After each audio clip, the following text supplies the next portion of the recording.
Com a Constituição Federal de 1988, o Brasil se identificou com o chamado Estado de Bem-Estar Social.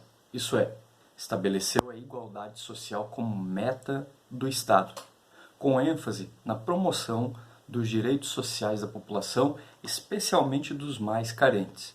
Desde então, milhões de pessoas têm sido atendidas em suas necessidades por meio de diversos programas sociais que surgiram e os já existentes, visando garantir não apenas o tradicional tripé da segurança, educação e saúde, mas também a alimentação, moradia, cultura, trabalho, medicamentos e assim por diante.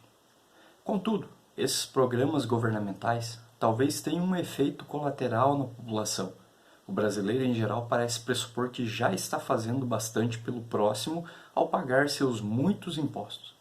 É possível deixar de ajudar um pedinte com deficiência física sob a alegação de que ele deve receber aposentadoria por invalidez, por exemplo. É como se acontecesse uma terceirização ou estatização da misericórdia, que podemos observar inclusive entre os cristãos. Leia comigo o texto de Lucas, capítulo 10, o Evangelho de Lucas, capítulo 10, versículos 30 a 37. Evangelho de Lucas, capítulo 10, versículos 30 a 37. Diz assim: Jesus prosseguiu dizendo: certo homem descia de Jerusalém para Jericó, e veio a cair em mãos de salteadores, os quais, depois de tudo lhe roubarem e lhe causarem muitos ferimentos, retiraram-se, deixando-o semi-morto. Casualmente descia um sacerdote por aquele mesmo caminho e, vendo-o, passou de largo. Semelhantemente, um levita descia por aquele lugar e, vendo-o, também passou de largo. Certo samaritano, que seguia o seu caminho, passou-lhe perto e, vendo-o, compadeceu-se dele. E, chegando-se, pensou-lhe os ferimentos, aplicando-lhes óleo e vinho, e, colocando-o sobre o seu próprio animal, levou-o para uma hospedaria e tratou dele. No dia seguinte, tirou 2 denários e os entregou ao hospedeiro, dizendo: cuida deste homem, e se alguma coisa gastares a mais, eu te indenizarei quando voltar. Qual destes 3 te parece ter sido o próximo do homem que caiu nas mãos dos salteadores? Respondeu-lhe o intérprete da lei, o que usou de misericórdia para com ele. Então lhe disse: vai tu e procede de igual modo. O documento chamado Breve Catecismo, um documento confessional das igrejas reformadas, ele ensina que o fim principal do homem é glorificar a Deus e alegrar-se em Deus para sempre. De fato, somente o Senhor é digno de receber a honra, o poder, a riqueza, a sabedoria, a força, a glória e o louvor. Por isso os salmos convidam todos e todas as nações, a natureza e até os anjos a louvar a Deus. Jesus afirmou que seu Pai procura adoradores. Contudo, a Bíblia também insiste em que Deus não se agrada da adoração divorciada de uma vida pautada pela justiça e pela misericórdia. Por exemplo, o profeta Isaías conclamou seu povo a se arrepender tanto por causa da sua relação com Deus, que era a falta de adoração sincera que eles estavam promovendo, quanto por causa da sua relação com o próximo, onde existia muita falta de misericórdia no meio deles. Apesar de gostarem de praticar atos religiosos, como o jejum, seus compatriotas eram injustos com os indefesos. Deus dirige palavras muito duras a estes supostos adoradores, dizendo que a injustiça e a falta de misericórdia deles tornava o seu culto abominável e insuportável. A gente encontra isso em Isaías capítulo 1. Portanto, a religião bíblica não se esgota no culto. A adoração deve ser fonte de uma vida de justiça e misericórdia numa integração única. Esse maravilhoso equilíbrio entre devoção e ação, entre crer e fazer, está no cerne da vida que agrada a Deus, conforme Jesus resume também no Evangelho de Mateus capítulo 22. Sendo assim, fica claro que justiça e misericórdia precisam ser um estilo de vida do cristão, que se expressa em múltiplas oportunidades. Há, por exemplo, uma multidão de pessoas morando nas ruas, que podem ser alcançadas por uma família que realmente se importe com elas, com um gesto de bondade, como, por exemplo, a entrega de alimento e roupas. Com o envelhecimento da população, há inúmeros idosos morando sozinhos ou em casa de repouso, alguns deles abandonados pelas próprias famílias. Novamente, a família pode descobrir formas de aliviar a velhice dessas pessoas. Nossas famílias podem demonstrar justiça e misericórdia com a mãe solteira da rua de baixo, com o jovem casal que está de mudança para o prédio ao lado, com o vizinho irritante da casa ao lado, com a idosa que mora sozinha na casa em frente. A verdade é que num mundo caído como o nosso, uma família cristã que acolhe a justiça e a misericórdia como seu valor familiar terá inúmeras oportunidades de manifestar o caráter de Deus ao próximo. A assistência social cristã procede do encontro com o Santo Deus soberano, que nos humilha e nos conduz ao arrependimento e ao desejo de refletir com outras pessoas a misericórdia que recebemos dele.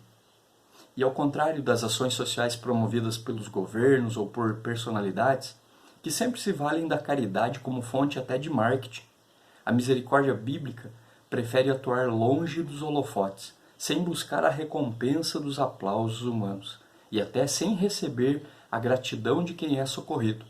A motivação dos cristãos não é egocêntrica, mas deseja que os homens glorifiquem o Pai Celestial, de quem primeiro receberam a justiça e misericórdia, que agora refletem e estendem a outros.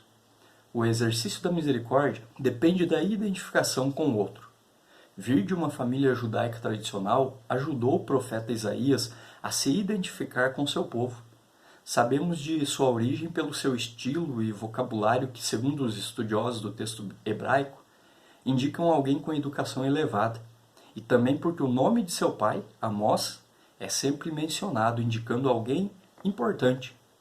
Podemos sentir sua dor ao ver o estado em que Judá se encontrava pela desobediência ao Senhor e a sinceridade de sua confissão por pertencer a um povo impuro, conforme ele diz no seu livro, Isaías capítulo 6, versículo 5. Saber que suas raízes familiares estavam fincadas no solo de Jerusalém alimentou a misericórdia de Isaías por seu povo durante as décadas de profecia sem ver os resultados. Contudo, Jesus ensinou que seus discípulos deveriam ir muito além da identificação étnica, histórica ou religiosa. Ele contou a história de um judeu que, após ser assaltado na estrada e ignorado por seus compatriotas, foi acudido por um samaritano, um povo inimigo dos judeus. Ao escolher um judeu e um samaritano como exemplo de próximos, a quem devemos amar e mostrar misericórdia, Jesus estava derrubando quaisquer outras barreiras que possamos levantar entre os homens. Todos os seres humanos devem sua existência ao Criador, tendo sido feitos à sua imagem e semelhança e, portanto, possuindo uma dignidade inerente à existência humana, independentemente de sua condição social, financeira, intelectual ou moral.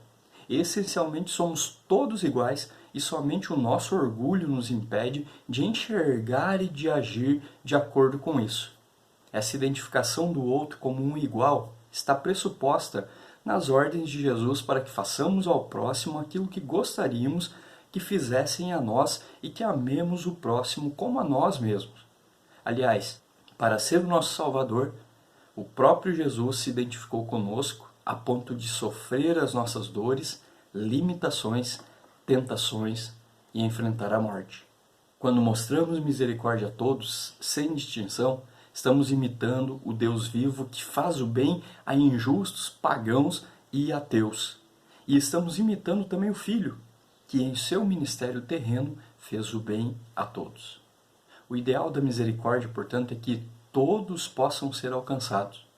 Contudo, aqui a Bíblia novamente apresenta um sábio equilíbrio, reconhecendo que o ideal nem sempre será viável num mundo decaído. O apóstolo Paulo, por exemplo, recomenda que a ajuda aos necessitados seja oferecida dentro das possibilidades de cada um. Afinal, não faz sentido doar acima das próprias posses e depois a gente mesmo passar necessidade. Em outra oportunidade, Paulo alerta para a existência de aproveitadores da boa vontade alheia que não devem ser ajudados para não ficarem ainda mais preguiçosos, conforme ele escreve em 2 Tessalonicenses capítulo 3. Paulo também manda verificar se as pessoas estão realmente desamparadas, pois se tiverem familiares, estes devem ser responsabilizados por ajudar os seus parentes primariamente, conforme ele escreve em 1 Timóteo capítulo 5.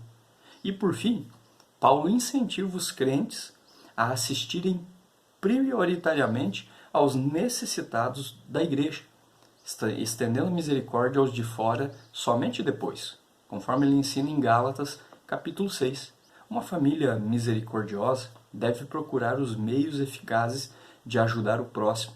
Talvez isso signifique unir-se aos esforços de outras famílias ou até mesmo instituições. Há, por exemplo, muitas igrejas e entidades para-eclesiásticas que promovem eventos de auxílio aos necessitados, como distribuições de alimento, o famoso sopão, e agasalhos. Nesses lugares, a mão de obra amorosa e desinteressada é sempre bem-vinda. Se o crente já participa de algum programa regular de ajuda a carentes, o que todos devemos fazer, ele poderá evitar participar de ações sociais mantidas por instituições não cristãs. Mais ainda se tais instituições aproveitam suas ações para divulgar doutrinas antibíblicas. Nestes casos, corre-se o risco de ajudar materialmente as pessoas necessitadas ao mesmo tempo em que as prejudica espiritualmente. A sabedoria também moldará a misericórdia ao estudar os diferentes dons presentes na família. Se Deus lhe deu dons ligados à saúde, ao direito, à engenharia, ao ensino, à alimentação e por aí vai, então a misericórdia será melhor exercida de acordo com o potencial de cada um nessas áreas. Muitas vezes a família será chamada a experimentar a misericórdia dentro da própria casa. Situações de profunda necessidade na própria família podem ser um desafio maior que milhares de moradores de rua. Uma esposa acamada, um filho com uma má formação, um avô idoso e enfermo, um primo desempregado ou um pai acidentado podem levar os demais membros de uma família a ter de abrir mão de seu conforto, dinheiro, horas livres ou carreira profissional. O amor é assim, não busca os seus próprios interesses, conforme nós encontramos a Bíblia dizendo isso em 1 Coríntios. Por outro lado, Deus não pretende que o sofrimento que Ele ordena na vida de seus filhos seja suportado solitariamente. A dor de um dos membros acarreta sofrimento para todo o corpo. Quando uma pessoa ou família da igreja passa por dificuldades, não tem motivo para se envergonhar nem tampouco para se afastar da comunidade. Pelo contrário, deve saber que a sua tribulação foi ordenada por Deus para exercitar a unidade do corpo e a cooperação dos membros em favor uns dos outros. O Senhor nos colocou numa família maior, a família da fé, o corpo de Cristo, a igreja do Senhor, na qual podemos oferecer e encontrar apoio nas dificuldades. Encontre apoio na sua igreja se você estiver passando necessidade material, emocional, física. Procure as pessoas, seus irmãos na fé, e peça ajuda. Não é vergonhoso pedir ajuda, porque nós fazemos parte dessa família chamada Igreja de Jesus. Por sua vez, a igreja, cujo membro está passando por tribulação, deve enxergar ali uma oportunidade de testemunho cristão, uma ocasião para ir além da mera profissão de fé, para praticar os valores do pacto em seus relacionamentos. Somente a consciência do quanto Deus teve misericórdia de nós nos fará instrumentos de sua misericórdia a outras pessoas. Numa época individualista e egoísta como a nossa, o testemunho de uma igreja que se importa com as necessidades do próximo será impactante. Seu lar é uma casa de misericórdia? Estabeleça um fundamento para a misericórdia meditando nas verdades bíblicas da santidade de Deus e da pecaminosidade humana e a ensinando aos seus.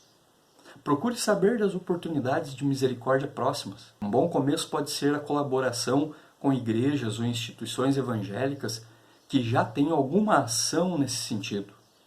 Um próximo passo pode ser visitar uma pessoa que está acamada, ou uma casa de repouso para idosos, ou levar alguns brinquedos a um abrigo para menores, ou doar roupas que você não usa mais, que estão em boas condições.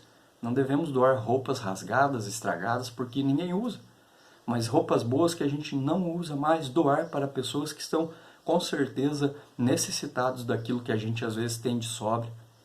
Não abandone a misericórdia por conta de alguma decepção, apenas avance para a próxima oportunidade. Estimule sua família, principalmente seus filhos, e ensine seus filhos a oferecer ajuda aos vizinhos, até que isso se torne um hábito muito natural para todos. Ajudar outras pessoas, ajudar pessoas que estão em necessidade, ensinar a repartir aquilo que se tem. Se alguém na família tem alguma necessidade especial, seja permanente ou temporária, não fuja, nem evite contato, mas veja como ocasião para o exercício da misericórdia, como testemunho do Senhor em sua família, e ajude. É isso que Jesus ensinou no Evangelho de Lucas. Aquele samaritano não se importou com a intriga histórica que existia entre judeus e samaritanos. Ele simplesmente, na história que Jesus contou, ele olhou para a pessoa como seu próximo, como um ser humano igual a ele que estava em necessidade. Ajudou, curou e ainda se dispôs e se propôs ao dono da hospedagem a pagar muito mais se fosse necessário. Assim devemos agir.